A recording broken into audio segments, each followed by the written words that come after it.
Hi hello నమస్తే welcome to Telugu 360. Iran Israel మధ్యలో America ఈ యుద్ధం గత నెల రోజుల నుండి అయితే నడుస్తూ ఉంది.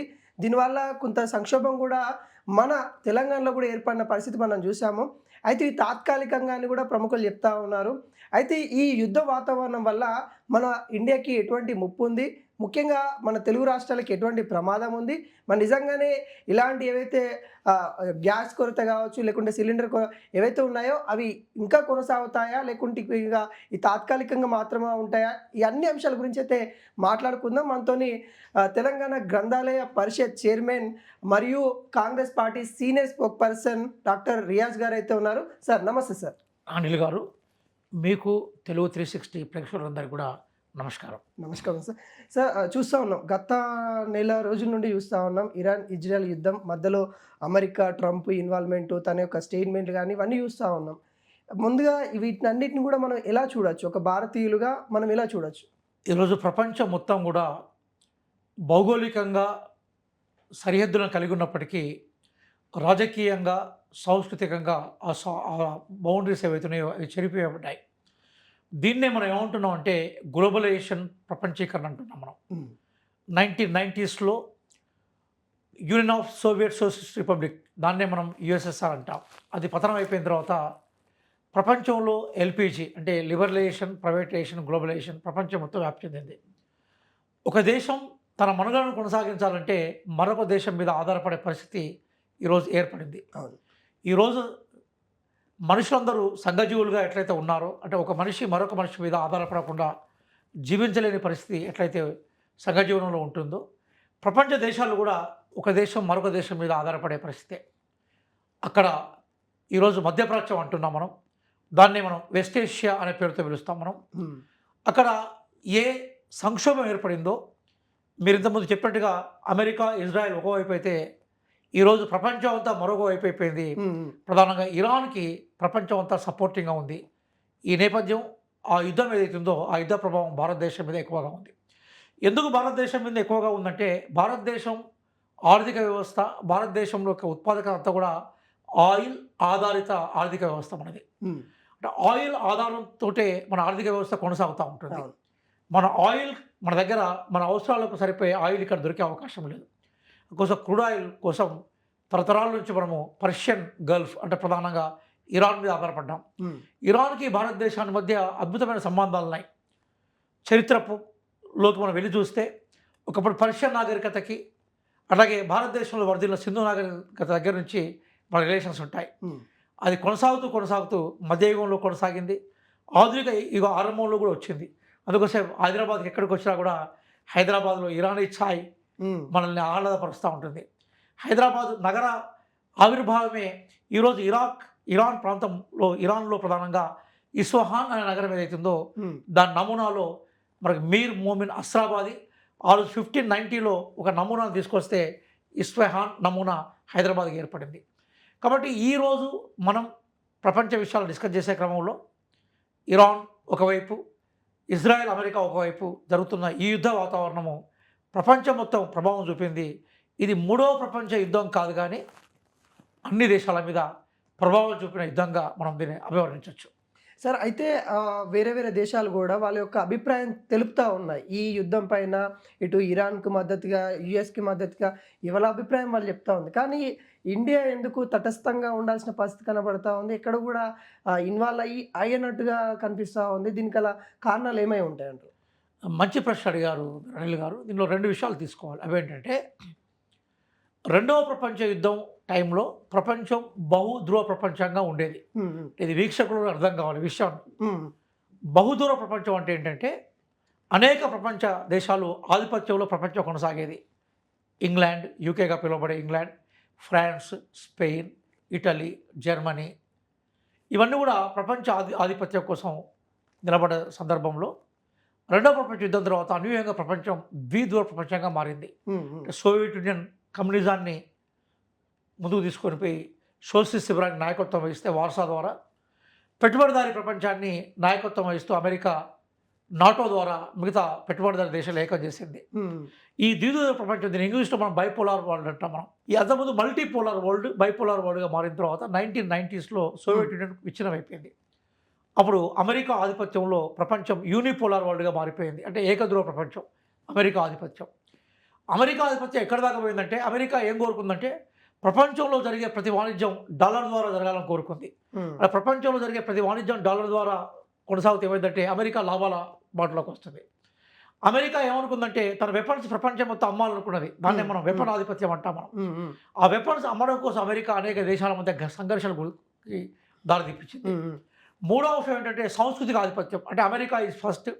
అమెరికా కోసమే ప్రపంచం ఉన్నది. ప్రపంచ దేశాలకి అమెరికా కోసం పనిచేయాలని అమెరికా తన సాంస్కృతిక ఆధిపత్యం కోసం ప్రయత్నం చేసింది. అట్లాగే అమెరికా మొత్తం ప్రపంచానికి తానే శాసనకర్తగా వ్యవహరించే ప్రయత్నం చేసింది. దీని నేపథ్యంలోనే పీక్ స్టేజ్‌లో వచ్చినవాడు ట్రంప్. Donald Trump. హ్మ్. హ్మ్. ట్రంప్ ఏమంటాడంటే అమెరికా ఫస్ట్ అని నిర్ణయం తీసుకున్నాడు. హ్మ్. అమెరికా తను అనుకున్న డాలర్ వ్యవస్థకు వ్యతిరేకంగా ఎవరైనా పనిచేసినా, ఆయిల్ సామ్రాజ్యవాదానికి ఎవరైనా వ్యతిరేకంగా ప్రవర్తించినా, అమెరికా సాంస్కృతిక ఆధిపత్యాన్ని ఎవరైనా సవాలు చేసినా, అమెరికా వెపన్స్ ఎవరైనా కొనుక్కోవడానికి నిరాకరించినా కూడా వాళ్ళను భయపెట్టేయడం మొదలుపెట్టాడు. వెరీ రీసెంట్‌గా వెనుజులా అధ్యక్షుడు ముథోల్‌ను కిడ్నాప్ చేసి తీసుకెళ్ళాడు. వెనుజులా ఏం చేయలేకపోయింది, చిన్న అవును. దేశం. అవును. ఈరోజు అమెరికా ఏమనుకుందంటే ఆయిల్ ఇంపార్టెన్స్ అమెరికాకు తెలుసు. కాబట్టి ఆయిల్ ఉత్పత్తి చేసే దేశాల్లో ఈరోజు అమెరికాలో కూడా విపరీతమైన ఆయిల్ ఉంది. కానీ ఆయిల్ వాడదు, దాచుకుంటుంది అన్నట్టు. హ్మ్. హ్మ్. రష్యా ఒకవైపు, ఇరాన్ మరొక వైపు, అట్లాగే మిగతా గల్ఫ్ దేశాలు ఆయిల్ ఉత్పత్తిలో అగ్రగామిగా ఉంటాయి. ఇందులో ఆయిల్ యొక్క మారకాన్ని డాలర్ రూపం ద్వారా కొనసాగించడానికి ఇరాన్ వ్యతిరేకించింది. హ్మ్. తన డాలర్ ఆధిపత్యాన్ని వ్యతిరేకించింది. ఆయిల్ రిఫైనరీలు మిగతా గల్ఫ్ దేశాలన్నీ కూడా అమెరికాకు పప్పెడి దేశాలుగా మారిపోయినాయి. కువైట్ కానీ, అట్లాగే మనకు కనిపించే యూఏఈ యునైటెడ్ అరబ్ ఎమిరేట్స్ కానీ, అట్లాగే మనకు కనిపించే సౌదీ అరేబియా కానీ, ఇరాక్ ఒకప్పుడు బలమైన దేశంగా ఉండే సద్దాం హుస్సేన్ ఉరిదీసిన తర్వాత అది కూడా అమెరికాకు దాసం అయిపోయింది. హ్మ్. హ్మ్. అట్లాగే మనకు లిబియా, ఇవన్నీ కూడా అమెరికా చేతుల్లోకి వెళ్ళిపోయినాయి. అమెరికాను సవాల్ చేస్తూ నిలబడ్డ ఏకైక దేశం ఏదైతుందో అది ఇరాన్. కాబట్టి ఇరాన్ గనుక మధ్యప్రాచ్యంలో ఇరాన్ ఆధిపత్యం కనుక అంటే ఇరాన్ యొక్క బలమైన శక్తిగా ఉండే ప్రక్రియను దెబ్బతీస్తే ఆయిల్ నిల్వల మీద కూడా తనకే ఆధిపత్యం ఉంటుందని అమెరికా భావించింది. హ్మ్. అదే ఇజ్రాయెల్, అమెరికా ఈరోజు ఇరాన్ మీద దాడి చేయడానికి ప్రధాన కారణంగా మనం చూడాలి. అంటే ఈ యుద్ధంలో ఇరాన్ సంబంధించిన సుప్రీం లీడర్ కూడా తను హతమయ్యాడన్నట్టు కూడా మనకి చాలా కథనాలొచ్చాయి. అది కూడా నిర్ధారణ అయిపోయింది. దాంట్లో ట్రంప్ పాత్ర ఎంత ఉంది? ట్రంప్ యొక్క స్టేట్‌మెంట్‌ని ఎలా చూడొచ్చు? ఇక్కడ ఒక అంశం ఉంటుంది అనిల్ గారు. ఏంటంటే జనరల్‌గా మధ్యప్రాచ్యంలో ఉండే దేశాలను రాజరిక దేశాలు. హ్మ్. ఈరోజు గల్ఫ్ దేశాలు అంటున్నాం కదా, అవును. అరబ్ దేశాలు అవును. అంటున్నాం. ఇవన్నీ రాజరిక వ్యవస్థలో ఉన్న దేశాలివి. రాజు ఆ ప్రాంతంలో మొత్తం రాజ్యాన్ని, పాత రాజ్యాలను కొంచెం ఆధునిక మోడల్ తోటి పరిపాలించే వ్యవస్థలు. కానీ ఇరాన్ దానికి భిన్నమైంది. హ్మ్. ఇరాన్‌లో కూడా రాజరిక వ్యవస్థే ఉండేది. ఓకే. చాలా కాలం వరకు ఇరాన్ షా అనేవాడు దీన్ని పరిపాలించేది. ఆ హ్మ్. ఇరాన్ షా అమెరికాకు అనుకూలంగా ఉండేది. 1970స్‌లో గొప్ప విప్లవం వచ్చిందక్కడ. హ్మ్. హ్మ్. ఆ ఇరాన్ షాను తీసేసి ఇస్లామిక్ విప్లవాన్ని జయప్రదం చేసుకున్నట్టుగా ఇరాన్ ప్రకటించుకుంది. హ్మ్.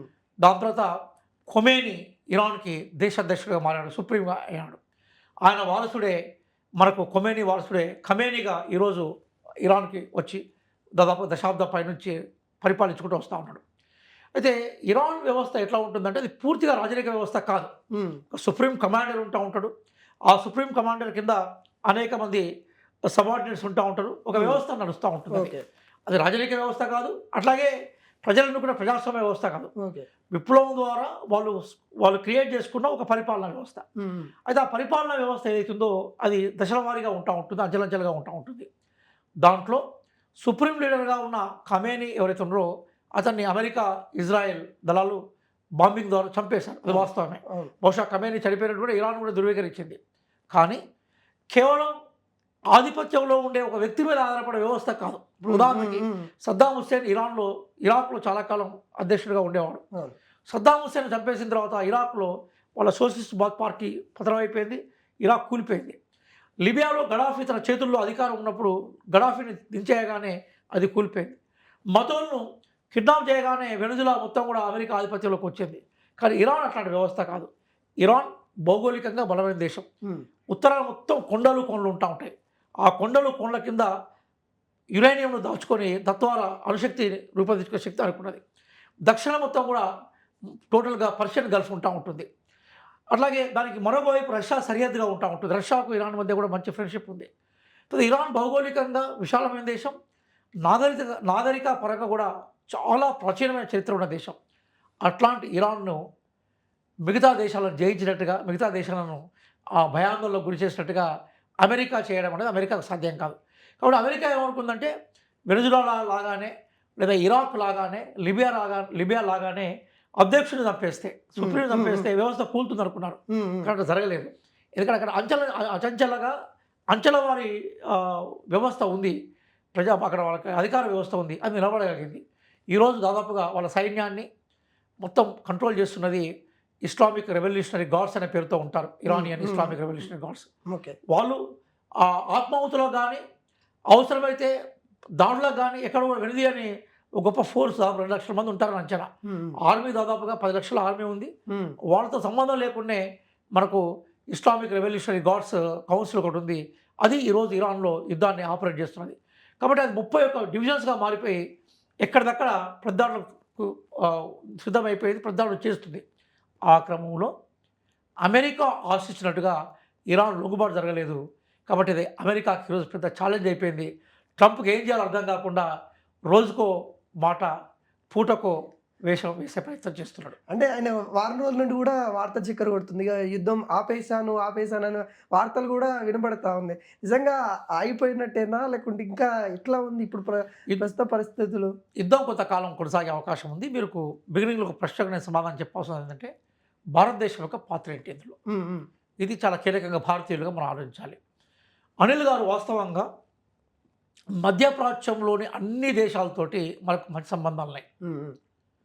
యునైటెడ్ అరబ్ ఎమిరేట్స్ గౌరవ ప్రధాని మోడీ గారికి వాళ్ళ దేశం అత్యున్నత పురస్కారం ఇచ్చింది. సౌదీ అరేబియాకు సంబంధించిన రాకుమారుడు రాజు భారతదేశానికి వచ్చిన నేపథ్యం ఉంది. అట్లాగే ఇరాక్తో కానీ, కువైట్తో కానీ అన్ని దేశాలతో సంబంధం ఉంది. దాదాపుగా 1 కోటి మంది భారతీయులు మధ్యప్రాచ్యంలో పనిచేస్తున్నారు. వారు పంపే వారి జీతాలకు సంబంధించిన అంశాలు ఏవైతున్నాయో మనకు అపారమైన విదేశీ మారక నిధులను సమకూరుస్తూ ఉన్నాయి. చక్కటి సంబంధాలు ఉన్నాయి. వీటన్నిటికన్నా పెచ్చు మనకి ఎక్కువగా సంబంధాలు ఉన్నది ఇరాన్ తోటే.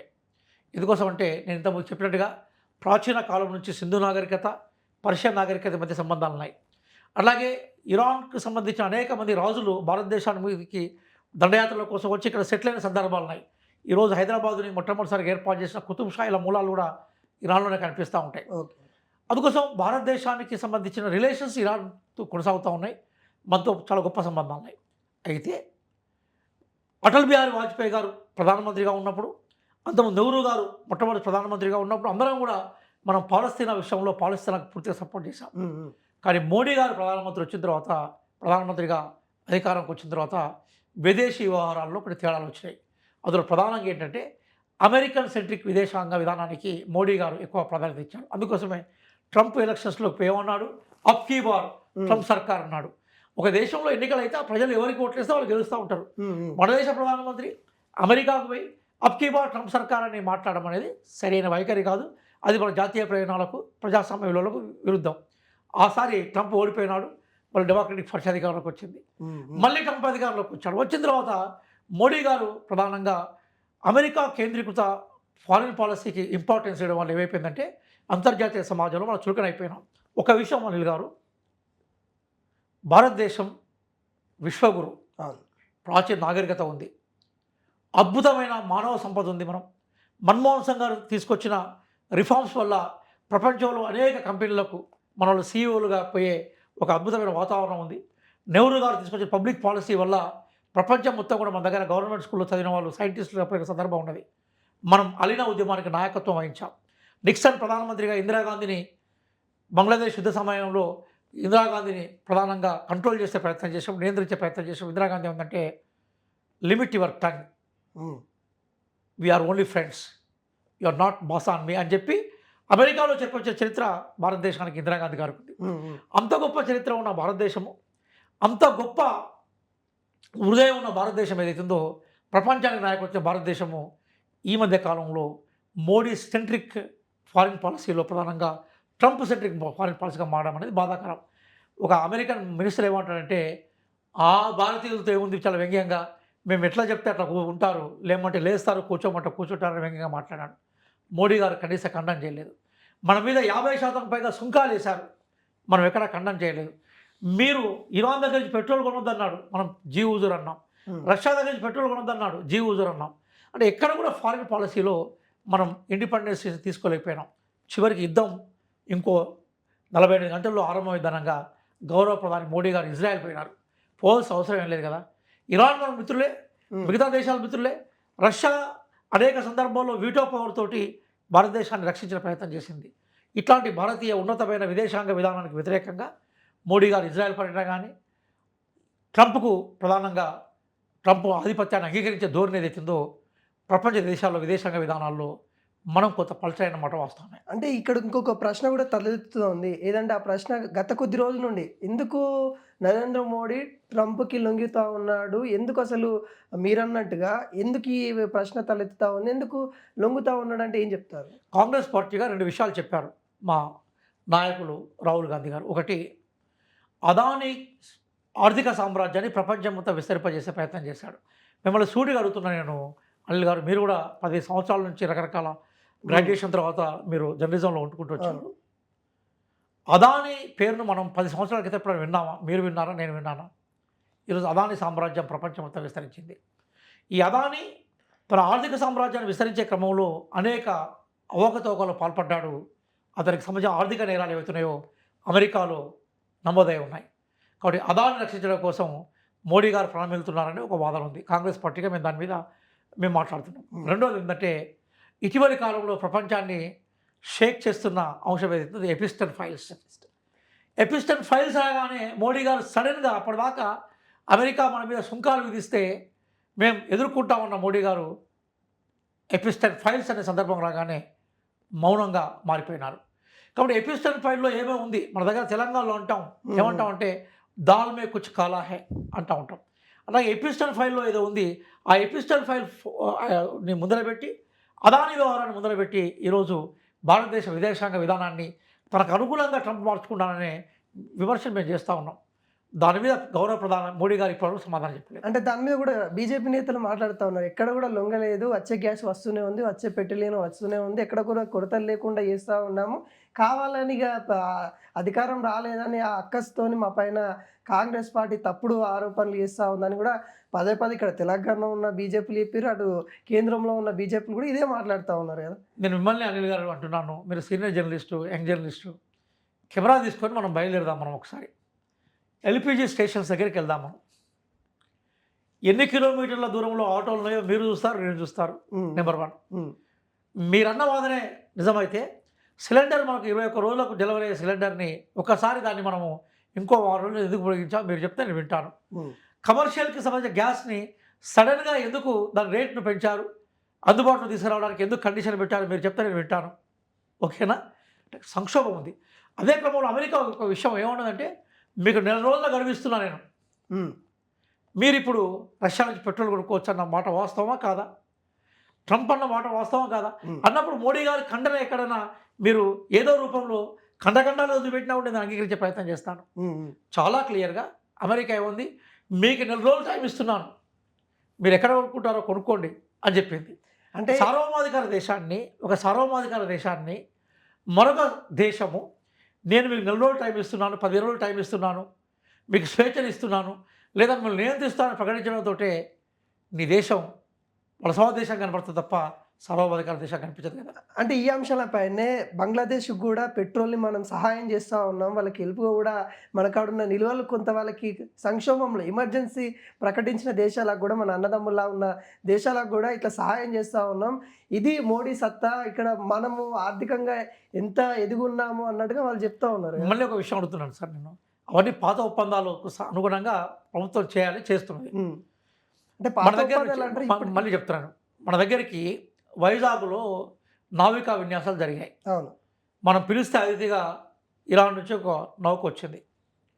దాదాపు 150 పైగా నౌకా విన్యాసాల తర్వాత ఆ నౌక వెళ్ళిపోతుంది. మనం పిలిస్తే వచ్చే అతిథి, దాని మీద అమెరికా బాంబరింగ్ చేసింది, చాలామంది చనిపోయినారు, కొంతమంది శ్రీలంక రక్షించింది.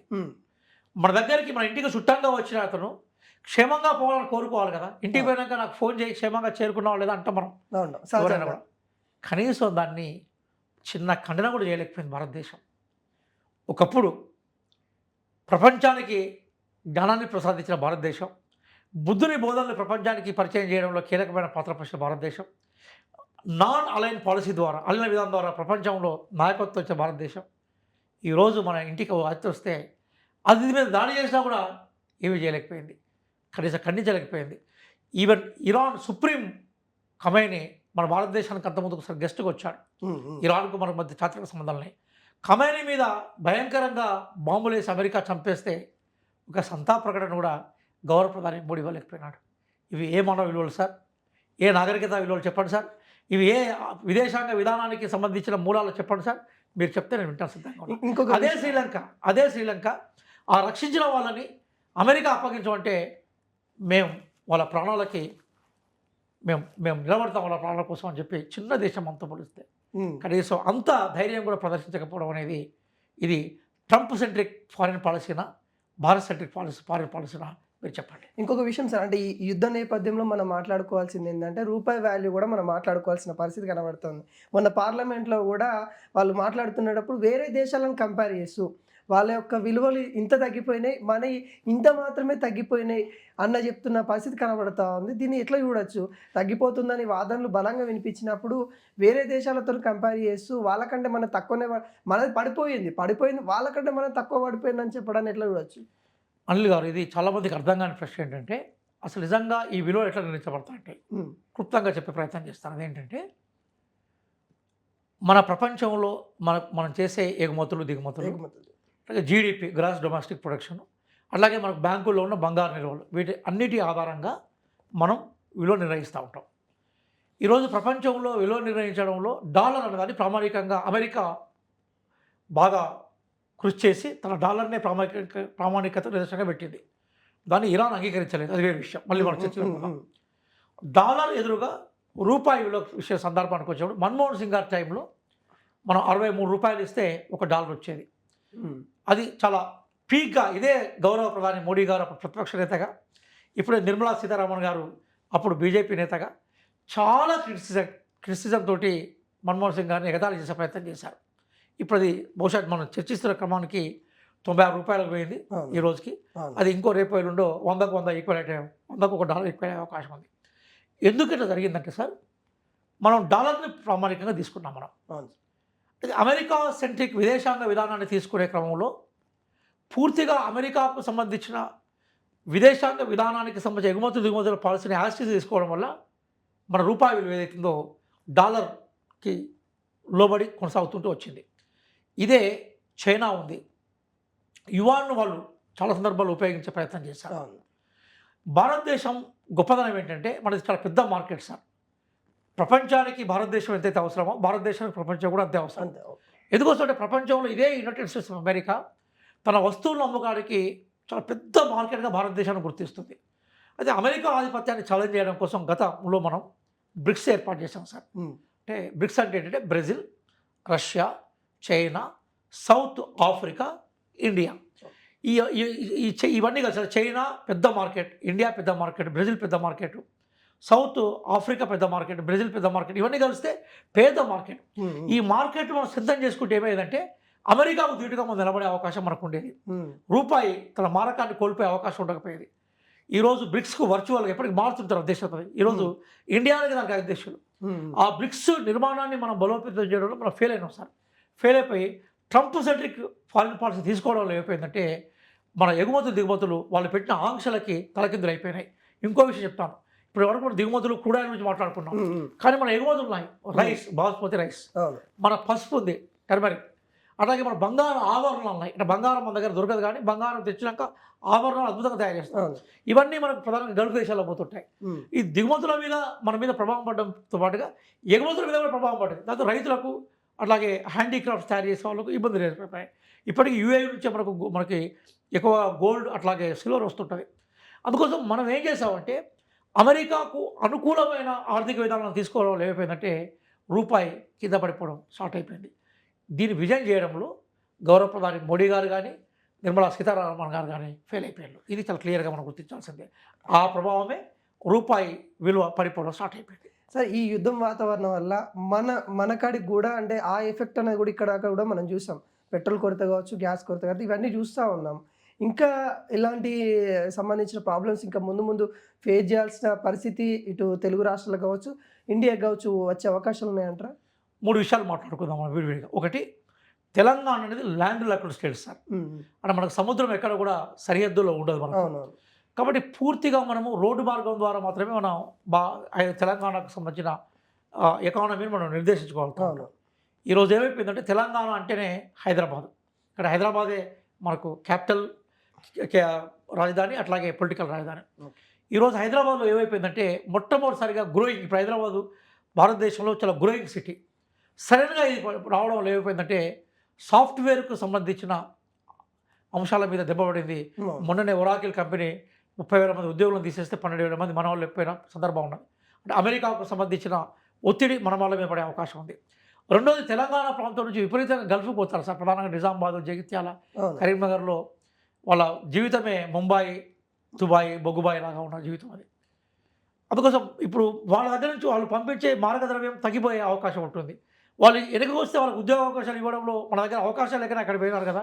కాబట్టి మానవ వనరుల మీద ఇంపాక్ట్ పడుతుంది. ఇదే హైదరాబాద్లో మనకి తెలంగాణలో ఇంజనీరింగ్ కాలేజీలు మూతపడ్డాయి. హాస్టల్స్లో గ్యాస్ దొరకక, మెడికల్ కాలేజీలు లీవ్లు ఇచ్చారు, సెలవులు ఇచ్చారు దొరకక, హోటళ్లలో కొంచెం బాగా వేయించే బ్రేక్ఫాస్ట్ ఏదైతే ఉందో దాన్ని ఆపేశారు. అట్లాగే తెలియకుండానే హోటళ్లలో గ్యాస్ ఛార్జ్ అనే బిల్లు మనకు వచ్చింది. అంటే మీరు చూస్తున్నారు కదా, కొంతకాలం ఇదే కొనసాగుతూ ఏమైందంటే గ్యాస్ దొరకకపోవడం వల్ల మన కిలోమీటర్ల కొద్ది పెట్రోల్ పంపులకి బారులు తిరగడం వల్ల ఏంటంటే రవాణా మీద, జీవన వ్యవస్థ మనకి దాని మీద ఇంపాక్ట్ పడుతుంది. గల్ఫ్ నుంచి వచ్చే కార్మికుల జీతభత్యాల మీద ఇంపాక్ట్ పడుతుంది. ఇక ఆంధ్రప్రదేశ్ విషయానికి వస్తే ఏంటంటే ఆంధ్రప్రదేశ్ కూడా ఇంకా మన దగ్గర కొంచెం పట్టణ కేంద్రీకృతమైన వ్యవస్థ మన దగ్గర రకరకాల ఒత్తులు ఉంటూ ఉంటాయి. ఆంధ్ర ప్రాంతానికి పోతే అది పూర్తిగా గ్రామీణ ప్రాంతానికి సంబంధించిన వ్యవస్థ. మనలాంటి పెద్ద పెద్ద నగరాలు, పట్ల ఆంధ్రాలు, వాళ్ళ మీద కూడా ఇంపాక్ట్ ఉంటుంది. ఇక ఓవరాల్ భారతదేశాల విషయానికి వస్తే ఇంతకుముందు చెప్పినట్టుగా మనది ఆయిల్ ఆధారిత ఆర్థిక వ్యవస్థ. అట్లాగే మన దగ్గర అనేక పరిశ్రమలు అవడానికి హీలియం కావాలి. హీలియం కూడా అక్కడి నుంచి వస్తూ ఉంటుంది. గ్యాస్, అలాగే పెట్రోల్, హీలియం లాంటి సహజ వనరులు కానీ, అలాగే కెమికల్స్, అలాగే మనకు దాంతోపాటుగా నికెల్, కోబాల్ట్, అట్లాగే బంగారం లాంటి దిగుమతుల మీద ఇంపాక్ట్ పడుతూ ఉంటుంది. మనం ఎగుమతి చేసే అంశాల్లో ప్రధానంగా ఇంతకుముందు రైతులు పండించే బాస్మతి రైస్ కానీ, అలాగే మనకు టర్మరిక్, పశువు లాంటి ఉత్పత్తులు కానీ, వీటి మీద కూడా మాకు ఇంపాక్ట్ పడే అవకాశం. వీటన్నిటికన్నా ముఖ్యంగా ఏంటంటే మనది ప్రధానంగా ఫార్మా సిటీ హైదరాబాద్. ఈరోజు మనకున్న ఫార్మాస్ కెమికల్స్ని లేదా మనకి మెడిసిన్స్ని మనం బయటికి పంపిస్తుంటాం. మనం వాటి ఎగుమతులు ఆగిపోయినాయి.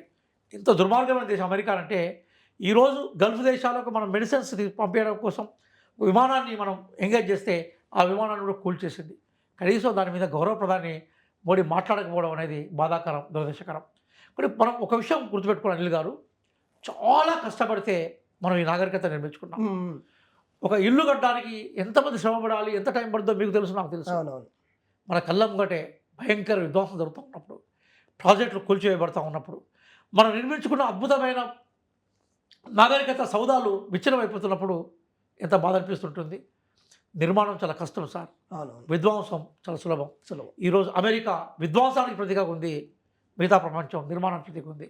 కాబట్టి మనం ఇప్పటికైనా గౌరవ ప్రధాని మోడీ గారు కానీ, మన విదేశాంగ విధానం కానీ ట్రంప్ సెంట్రిక్ పాలసీ కాకుండా, అమెరికా సెంట్రిక్ పాలసీ కాకుండా శాంతి సెంట్రిక్ పాలసీ తీసుకొని మనం ఒకప్పుడు ఇందిరాగాంధీ గారు, జవహర్లాల్ నెహ్రూ గారు, అటల్ బిహారీ వాజ్పేయి గారు తీసుకున్న neutral foreign policy, non aligned movement బలోపేతం చేస్తే భారతదేశానికి తిరిగి గౌరవం దక్కుతుంది. మనం ఆల్టర్నేటివ్స్ ఎంచుకునే క్రమంలోనే బ్రిక్స్ను బలోపేతం చేయడమే ఈరోజు భారతదేశ విదేశాంగ విధానానికి ఒక మూల స్తంభంగా నిలుస్తుందని మనం భావించాలి. Okay, thank you so much. చక్కని సందేశం మా వాళ్ళ కోసం ఇచ్చినందుకు.